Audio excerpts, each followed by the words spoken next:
Before we get into this incident of William McNeil Jr., it's still a case of police brutality. However, there's a lot of things about this incident that needs to be discussed.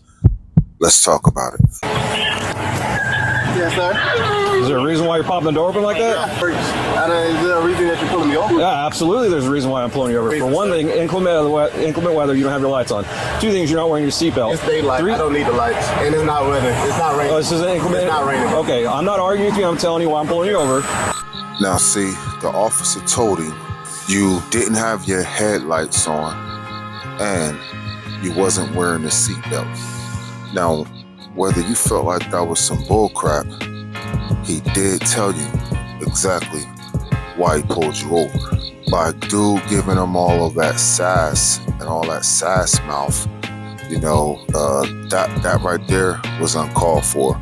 And how can you be so sure he wasn't wearing a seatbelt with the tinted windows that's on his vehicle? It's just not adding up. Give me your driver's license, registration, proof of insurance. No, call your supervisor. Why? Excuse me? Call your supervisor. He tells the guy, give me your driver's license, proof of insurance, and registration. And he says, no. Call your supervisor. You told him no. Why would you tell him no? You're supposed to provide your driver's license, registration, and proof of insurance if you're getting pulled over. That's without a question. Strike number 2. Why did you pull me over? 37, 35. I'm properly driver. I've already told you. Why did you pull me over? Step out of the vehicle. No. Step out of the vehicle. Now the guy's questioning him, asking him, why did you pull me over? After he already explained to you why he pulled you over. And then he tells you to step out the vehicle. You say no, and you slam the door. First sign of aggression. First sign of you being a threat. Now they can't see you. You close the door. Nobody can see what you're doing in there. Immediately, you a threat. And this is why what's happening is happening. But why couldn't the Florida police officer just call his supervisor?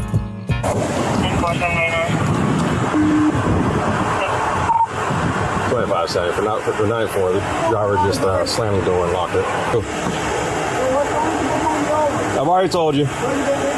Okay. Okay. Right now you're under arrest for resisting. You understand? You're under arrest for resisting. The longer you take us on, the worse it's going to be. Open the door and exit, or we are going to break the window. Open the door and exit. You are under arrest for resisting.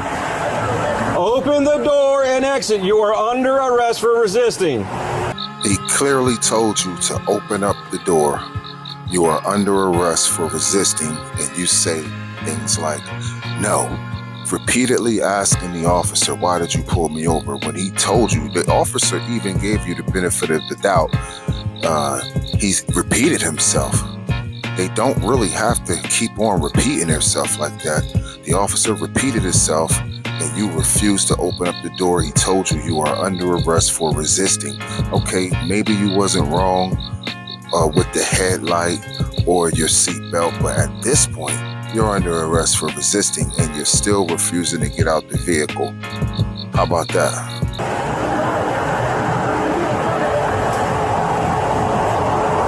Open the door and exit. You are under arrest for resisting. Open the door and exit. You are under arrest for resisting. I'm about to break the window. I'm about to break the window. All right, go for it. Exit the vehicle now! Exit the vehicle! Show me your hands. Here. 1033 at 1521 hours. What is your reason, sir? Step out. What is your reason? Step out now.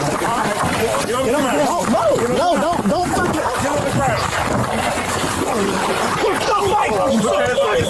Put your hands behind your back! I'm resisting! Hands behind your back! Now, to keep it all the way at 100, at this point, nobody's playing games with the young man, and everybody's running out of patience. The young man is not obeying questions. He's not responding properly. He doesn't want to cooperate at all. And at this point, they decide to break the window. I'm gonna be honest with you. A lot of folks, man, after we saw that first clip, we just saw the guy with the window broken. The police broke the window. He punched the guy in the face. They dragged him out the car. Now, I do admit they didn't have to bang his head on the ground. It was all those officers and one young man. They could have apprehended him without all the force, without all the brutal force, because he wasn't a physical threat. They didn't have any idea what he was up to once he closed that door. That's probable cause. But what we all was thinking, we was all thinking that it was police brutality.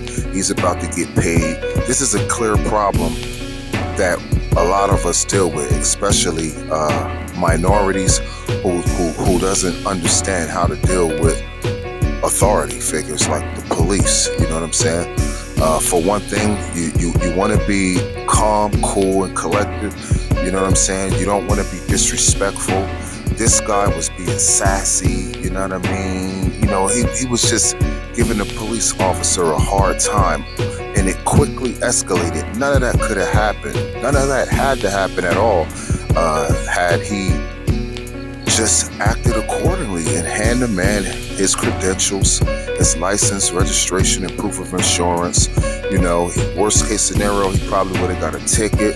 If his papers wasn't right, he probably would have got his vehicle towed, but he definitely wouldn't have got jumped by the police, and he wouldn't have got bruised and battered. And it's just a clear case of knowing what to do when you're in a situation like that. And running off at the mouth is the last thing that you want to do. You know what I'm saying? That's what a lot of people do, is they be so quick to talk slick. And you don't gotta talk slick. I mean, you could tell if your life is in danger. And at that moment, when that officer first pulled him over, that officer was not acting like that young man's life was in danger. The young man escalated everything, in my own personal opinion, and what's clear in the video. You know what I'm saying? So him getting a lawsuit for police brutality, this, that, and the third, I'm no professional lawyer or nothing, but I look at it as probable cause for them to break that window, open up the door, drag him out the car. They didn't have to beat him up. It might be something in it for that, but it's clear that we need to teach our children how to deal with police and even practice it and know exactly what to do, because they could tell, the police can tell when you're knowledgeable about things and you had your camera running. All you had to do was do everything the right way. And I don't know, man, just drop it in the comments, man. Let's talk about it. It's your guy Libs. I'm out.